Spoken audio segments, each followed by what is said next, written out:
Tuhan bersamamu.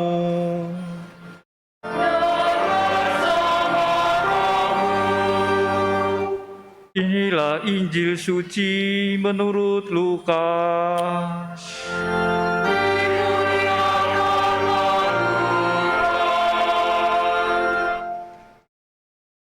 Sekali peristiwa, berkatalah Yesus kepada murid-muridnya,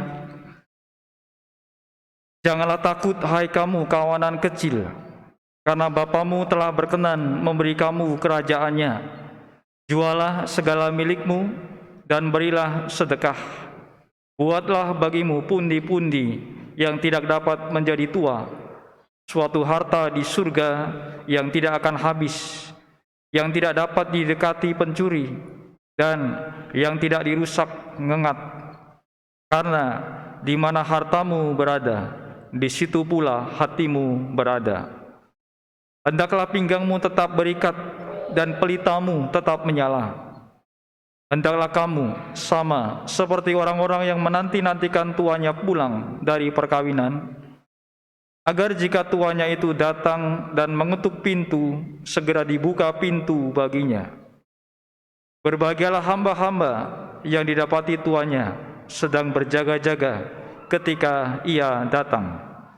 Sesungguhnya aku berkata kepadamu, ia akan mengikat pinggangnya dan mempersilakan mereka duduk makan, dan ia akan datang melayani mereka. Bila ia datang pada tengah malam atau pada dini hari dan mendapati mereka berbuat demikian, maka berbahagialah mereka. Tapi ketahuilah ini, jika tuan rumah tahu pukul berapa pencuri akan datang, ia tidak akan membiarkan rumahnya dibongkar. Hendaklah kamu juga siap sedia, karena Putra Manusia datang pada saat yang tidak kamu duga." Petrus bertanya, "Tuhan, kami sajakah yang Engkau maksudkan dengan perumpamaan itu, ataukah juga semua orang?" Jawab Tuhan, "Jadi, siapakah pengurus rumah yang setia dan bijaksana, yang akan diangkat oleh tuannya menjadi kepala atas semua hambanya, untuk memberikan makanan kepada mereka pada waktunya? Berbahagialah hamba yang didapati tuannya sedang melakukan tugasnya ketika tuan itu datang. Sesungguhnya aku berkata kepadamu, tuannya itu akan mengangkat dia menjadi pengawas segala miliknya.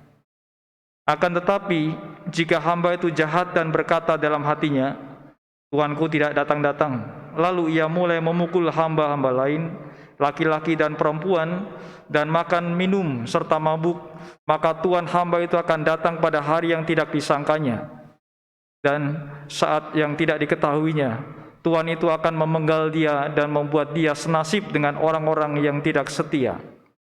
Adapun hamba yang tahu akan kehendak tuannya, tapi tidak mengadakan persiapan atau tidak melakukan apa yang dikehendaki tuannya, ia akan menerima banyak pukulan. Tapi siapa saja yang tidak tahu akan kehendak tuannya dan melakukan apa yang seharusnya mendatangkan pukulan, ia akan menerima sedikit pukulan. Siapa saja yang diberi banyak, banyak pula dituntut dari dirinya. Dan siapa saja yang dipercaya banyak, akan lebih banyak lagi yang dituntut dari dirinya." Demikianlah sabda Tuhan.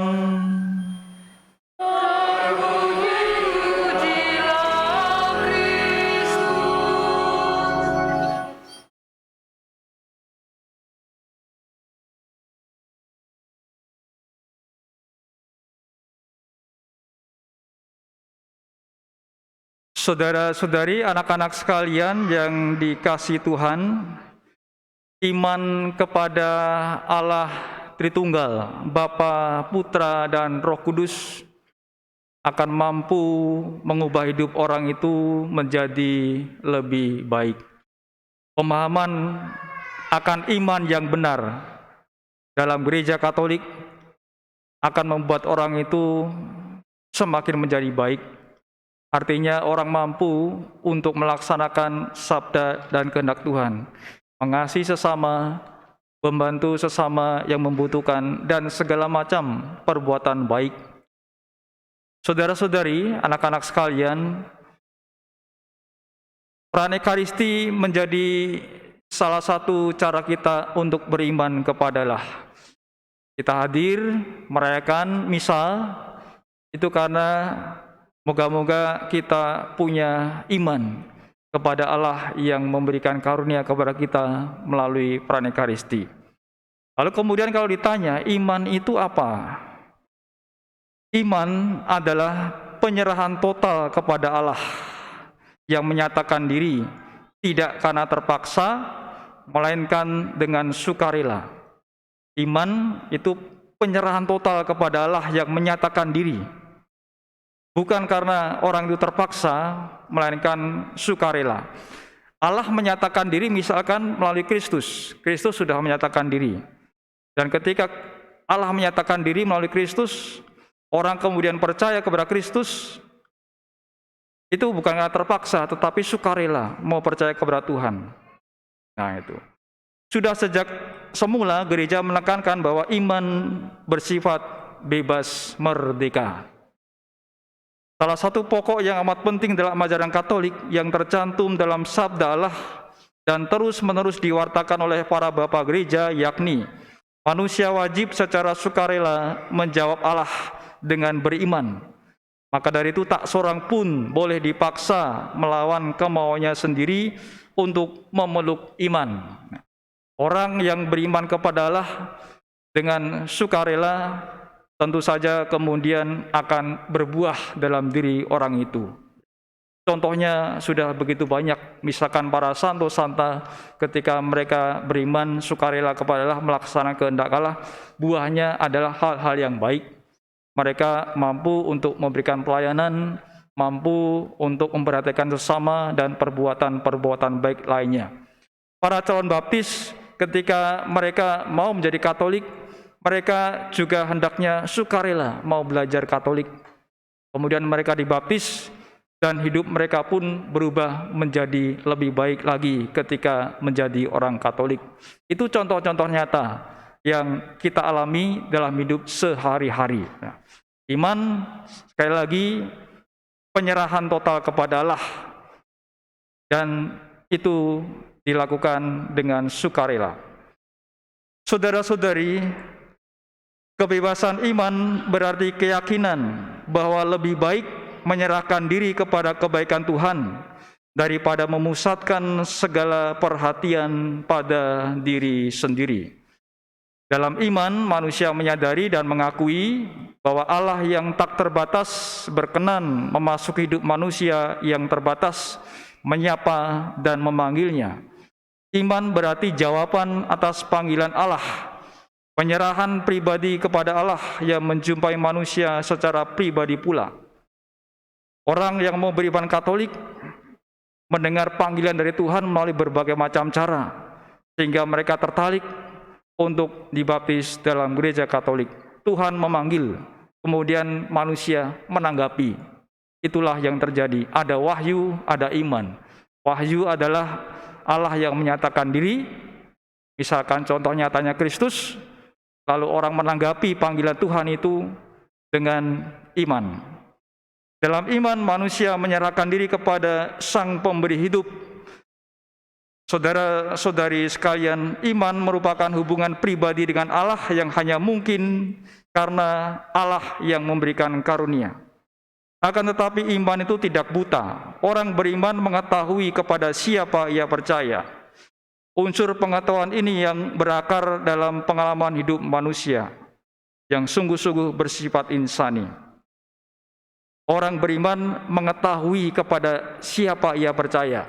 Maka kalau orang belajar Katolik kurang lebih 1 tahun, itu adalah salah satu cara supaya orang tahu kepada siapa ia percaya. Ia paham kenapa harus percaya kepada Allah Tritunggal Maha Kudus, kepada para santo santa dan segala macamnya. Maka disitulah proses beriman seseorang. Saudari-saudara, anak-anak yang terkasih, kita mendapat contoh iman tadi dari sabda Tuhan yang kita dengarkan pada hari ini. Disebutkan tadi, yaitu dari surat kepada orang Ibrani. Karena iman, Abraham taat saat dipanggil ke negeri yang ia sendiri tidak tahu tempat yang ia tuju. Tuhan memanggil Abraham untuk pergi ke suatu negeri. Abraham dapat dikatakan buta, gak tahu tempat yang dituju mana, negerinya mana. Tetapi karena iman, dia menanggapi panggilan Allah, dia melaksanakan, dia taat kepada kehendak Allah, dia lakukan itu. Harus meninggalkan kenyamanannya yang sudah dia miliki. Karena iman juga Abraham diam di tanah yang dijanjikan. Ia tinggal di kemah dengan Ishak dan Yakub.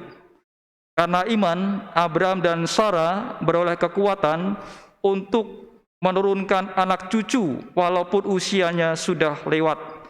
Karena ia percaya bahwa Allah yang memberikan janji itu setia. Kita tahu Sarah itu sudah lanjut usianya, tetapi karena Allah itu setia, Allah itu sudah berjanji kepada Abraham, maka sesuatu yang kadangkala tidak mungkin terjadi. Sarah mengandung dan memiliki anak, dan keturunannya kemudian menjadi banyak. Itu karena iman. Abraham dan Sarah percaya kepada Allah. Karena iman, maka mereka mendapat karunia. Maka saudari-saudara, anak-anak sekalian, iman itu juga moga-moga dirasakan dalam keluarga masing-masing Anda. Antara suami, istri, anak, itu juga merasakan terus beriman kepada Allah. Kalau terus mau beriman kepada Allah, moga-moga karunia Allah juga senantiasa turun kepada keluarga, kepada anak-anak. Ya. Proses beriman dalam keluarga itu macam-macam caranya. Misalkan bersama dengan keluarga, suami istri, anak-anak, ikut misa ke gereja bersama-sama. Itu salah satu contoh. Nah, lalu ini ada pasangan yang mensyukuri ya, ikatan pernikahan ke berapa tahun ya, nanti itu juga sesungguhnya ada proses beriman di situ. Anda yang mensyukuri ikatan perkawinan. Dan juga anak-anak yang dikaruniakan Tuhan kepada Anda, itu menjadi salah satu bentuk iman kepada Allah. Lalu yang saya catat contoh dari sabda Tuhan adalah karena iman Abraham mempersembahkan Ishak anaknya. Inilah ujian yang paling berat yang dialami Abraham. Abraham harus mempersembahkan Ishak anaknya. Karena Tuhan menghendaki. Tetapi Abraham tetap melakukan kehendak Tuhan, taat dia. Meskipun berat, harus mempersembahkan Ishak anaknya. Dia tetap percaya kepada Tuhan, dan ternyata Tuhan mencobai Abraham dan Abraham lulus. Ishak pun tidak jadi dipersembahkan. Diganti dengan kalau saudara-saudara kita itu memperingatinya dengan potong kambing. Nah, seperti itu. Nah, itu saudara-saudari kiranya permenungan yang saya tawarkan kaitannya dengan iman kepada Allah. Moga-moga kita yang sudah mendapat karunia dari Tuhan karena kita beriman dalam gereja Katolik dapat terus memperteguh iman kita, memperjuangkan iman kita di tengah tantangan yang sulit. Karena kalau kita mampu beriman dalam gereja Katolik, pertama-tama bukan karena kita yang mau jadi Katolik, tetapi pertama-tama Tuhan yang memanggil. Itu yang perlu disadari. Jadi Tuhan yang memanggil duluan, lalu kemudian kita menanggapi untuk terus dalam gereja Katolik. Prosesnya seperti itu. Nah, maka moga-moga karunia Tuhan yang diberikan kepada kita yaitu iman, mampu terus kita jaga. Dan moga-moga Anda juga mampu menularkannya kepada anak-anak, kepada cucu, kepada saudara-saudari sekitar, yaitu untuk beriman dalam gereja Katolik, percaya kepada Allah Tritunggal Maha Kudus, percaya kepada Kristus, sehingga kalau percaya kepada Allah, pasti ada karunia yang Anda terima dan juga keluarga. Seperti tadi, Abraham, Sarah, dan Ishak, mereka juga menerima karunia Tuhan, karena mereka taat, mereka percaya kepada Tuhan, sukarela mau percaya kepada Tuhan. Kita mohon terus kepada Roh Kudus agar iman kita tetap terjaga dan kita makin kuat, makin tumbuh dalam iman dalam gereja Katolik. Kita hening sebentar untuk meresapkan sabda Allah.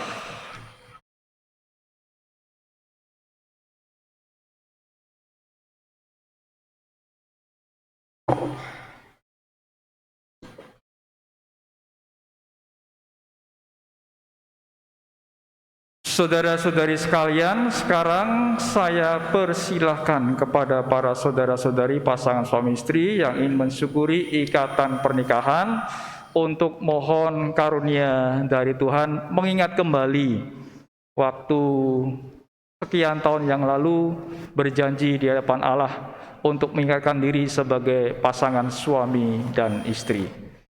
Silakan apabila siap langsung dimulai.